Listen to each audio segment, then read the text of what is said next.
Hello everybody, welcome back to the channel. My name is Ethan Hall, your go-to guide for everything real estate and everything else here inside of Columbus, Georgia. In today's video, we are going to be going over the residential market update as of September 2024 for the city of Columbus. So without further ado, let's get straight into it. I have a lot of things to cover and some important things at the end of the video, so stay tuned if you are interested in buying, selling, or anything to do with real estate inside of the city of Columbus. But first, we're going to look at the average listed and sold prices within the city. Now, with the average prices, just so you guys know, with this metric that we use, this does not give a very good local perspective per se whenever it comes to market activity and market prices within the city.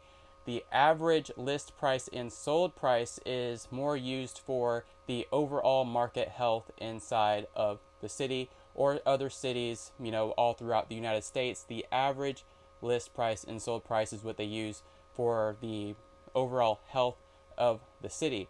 The reason why I don't like looking at the average list price and sold price whenever I'm, looking at the prices of homes is because there can be substantial outliers that sway this information. But we're going to go ahead and take a look at it. I'll go ahead and put it up on the screen for you so you guys are able to see it.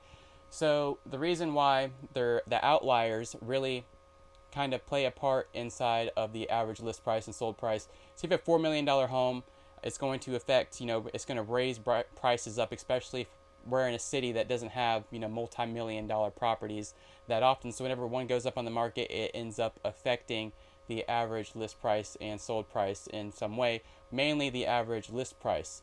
And vice versa, the $1 homes that you'll see come up on the market and you'll see from time to time for whatever reason, they also have a big factor in swaying the average list price in property. So I try to take it with a grain of salt whenever you're looking at it.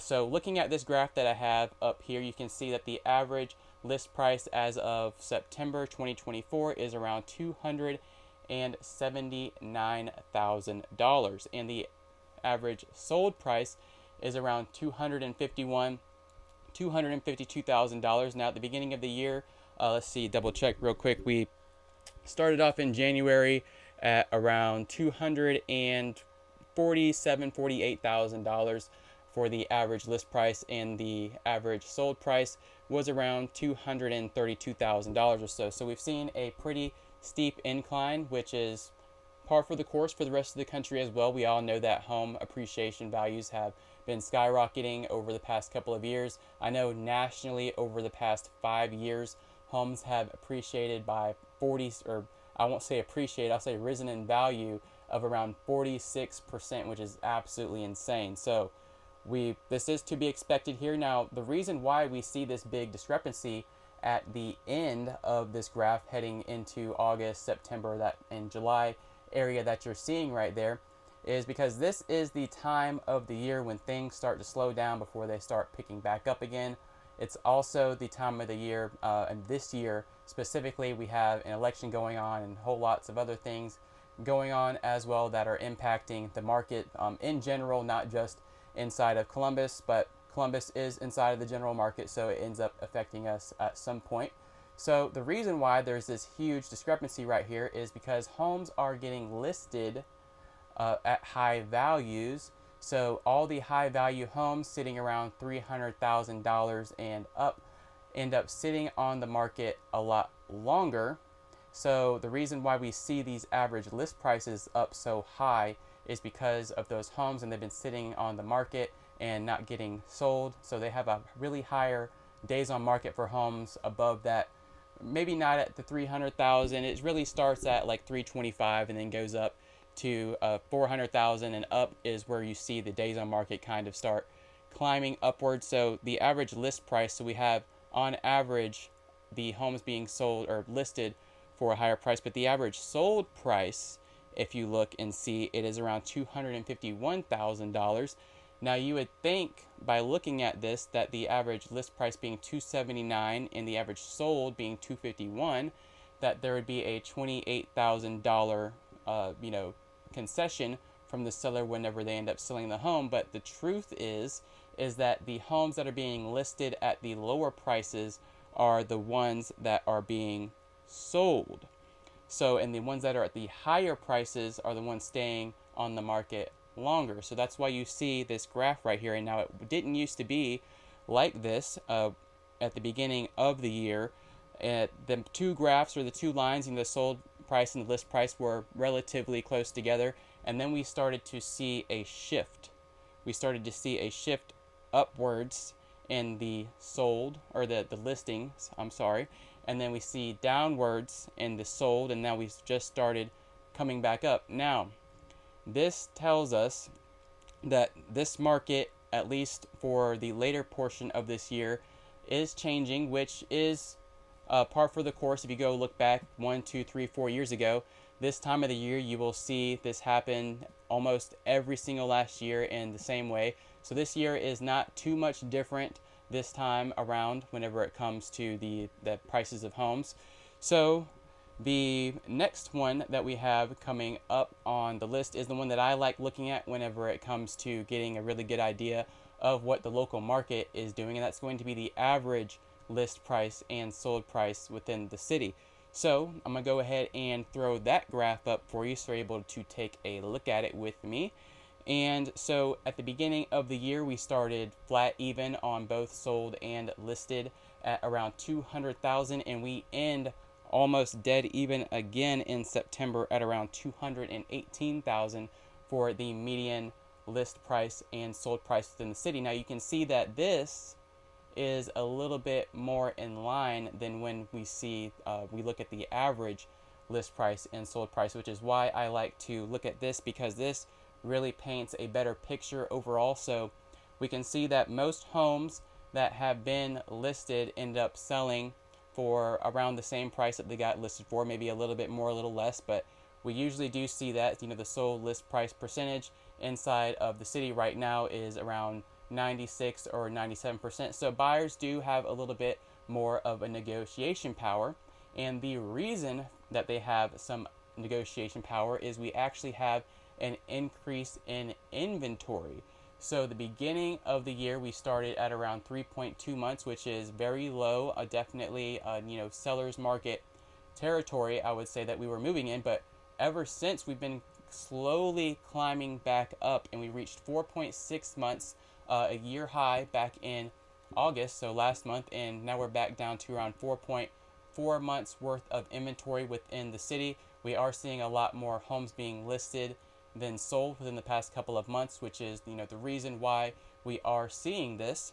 So we are seeing a pretty big rise in inventory. 25% increase or a little bit more is definitely nothing to scoff at the end of the day. Well, I guess it'd be more around 33% or so, since it's coming from 3.1 to 4.6 or 4.4. So we've seen an increase in inventory throughout the entire city, which is always a good thing. And with this, as I said, buyers have a little bit more negotiation power. Sellers are having to present their homes in certain ways to make sure that buyers end up coming there, and real estate agents end up coming there to show off those properties. So we've seen a little bit more of negotiation. And also paired with this, the price of homes usually go down at this point during the year as well, which is also why we've seen a dip in the median price here. So with buyers having a little bit more negotiation power, along with the fact that prices during this time of the year end up going down, we've seen a pretty big drop ever since July whenever it comes to the median sold and list prices inside of the city. You can see we've came all the way from around $240,000, and we've came all the way down, as I said, to $218,000. So that is $22,000 that we have came down over the past 2 months. So the average price of a home has came down almost 10-15% for the city of Columbus within these past couple of months, which is, again, it is par for the course. We see this every single last year, but it is always good to see that we have a pretty healthy market, and this is the time of the year when you can really start getting some deals into play, and we'll talk about that later on in the video. But next, we're going to go over the last metric that we will be looking at, or one of the last metrics. I think we have one more after this, but the days on market. So I'm going to go ahead and throw that up on the screen for you so you can take a look at that graph as well. So days on market, we have at the beginning of the year around 47 was the median. Again, I'm looking at the median, not the average, to avoid those outliers skewing information. So the median days on market was around 47, and we've ended in September at around 22, which is absolutely a massive, over a 50% reduction in the days on market within the city, and we've been slowly going down since the beginning of the year. We had a slight uptick in July, but that was about it, and it started coming right back down. Now, you might be wondering if this is the slow time of the year and more homes are being listed than sold, why are the days on market still going down right now?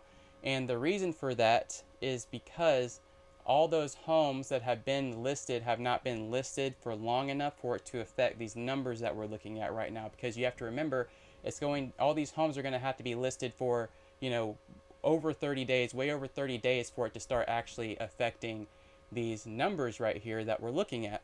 So we've seen a pretty big increase or decrease in the days on market, and another reason for that is also because the interest rates they were projected to get lowered and then solidified to get lowered, and then we got our results back in September 18th that they lowered it by 0.5%, so 50 basis points. The Federal Reserve did and came out with that. So that's also a reason why we've seen a reduction in the days on market. Now, for the more expensive homes, we haven't seen that big of a reduction for the days on market, like I've been saying. But for these homes in this medium price point, right around $180,000 all the way up to right under $300,000 is where we've seen a lot of activity in the past couple of months, because we've seen the reduction in the home prices like we do every year, because we have seen the interest rates have been dropping to around 6% inside of the city, and they were 8% last year. And also the increase in inventory has also given buyers a little bit more negotiation power. So it is not a buyer's market currently, but buyers do have a pretty big advantage right now, and an opportunity right now to get into properties that they are looking for and have been wanting to get into. So it's definitely a good time to start looking. I don't think the prices of homes and the interest rates, they aren't going to go up or go down relatively too fast, I don't think. So definitely don't have to rush into doing anything right now, but now is definitely going to be a time to start looking for a home. If you have been thinking about it, definitely the time to go talk to your lender and see exactly what's going on, and talk to him and see what kind of interest rates that you can come up with. But I know that the interest rates have came down to around 6.2% as of this meeting, and they are going to lower them again in November. So let's go ahead and get into the overall market conditions and future expectations for into 2025 inside of the market that we have down here. So again, 6.2% interest rates. They lower them another 0.5% in November. They're projected to be lowering them by another 1% in 2025 and another 0.5% in 2026. So we do have the cost of money coming down across the board. They were at 5.5% for the Federal Reserve. That's kind of the baseline that we have for interest rates, and it went down to 5, then it'll go down to 4.5, and then it'll go down to 3.5. So in a couple of years, interest rates are going to go down to maybe around into the 4% or so you could expect for a 30-year mortgage. But the thing is, with the interest rates getting lower, that creates a demand, right? So whenever the cost of money gets lower and people are able to buy things, then that creates a big demand, and it creates a shortage of supply. So whenever we think about that in terms of houses, so whenever interest rates come down on 30-year mortgages, we're going to see a big demand whenever it comes to buying properties here. So that's going to create an inflationary pressure on the prices of homes, with buyers competing with each other, or sellers feeling like they can get a little bit more money out of their home for whatever reason. So there's definitely going to be inflationary things happening to the homes inside of the city due to the decrease in these interest rates. But we're not going to see these increases to these property values and this potential hyperinflation from these constant reductions in interest rates for several months. We're not going to see it. It doesn't happen instantly. They type it in on a computer and the interest rates go out and all that stuff. It takes a while for it to get into the real world and actually see the numbers and see how everything works. So we'll have to wait probably 6 months, a year or so at the end of the day to see exactly what kind of effects this is going to have. But it is going to raise the prices and the values of the homes across the city. So it's also another good reason why it might be a good idea to try to procure you a home during this time of the year, since they are lowering the interest rates right now and then almost back to back in November. If they do it by another 0.5%, you're going to be seeing interest rates in the 5% area, as long as you have good qualifications and good credit and stuff like that. So definitely not as good as 2 or 3% like we saw a couple of years ago, but definitely better than the 8% or high 7% that we saw a year or two or so ago. So definitely a big improvement nonetheless. And again, the reason why I do suggest trying to get into a home as soon as you can, don't strain yourself financially because you do have a while, but I would say that now is the right time. The right time to buy a home was 10 years ago, 5 years ago, whenever interest rates were the way they were. Back in 2008, during the last crash, the average home in America was around $200 and something thousand. Now it's $400 and something. So really, yesterday, tomorrow, 10 years ago, 20 years ago was the best time to buy a home. But I would say that the second best time to buy a home would be right now, before these prices hit the market and these homes start jumping up in value. And we never know if the Federal Reserve is actually going to stick to the word and lower interest rates next year. We can try to hope a little bit that they might lower them again in November. Again, it's a double-edged sword with lowering it. As you guys know, they're going to end up having to print money and all that good jazz. So the price of the dollar is going to go down, of course. But for the short term, right now, there is kind of a little bit of a window.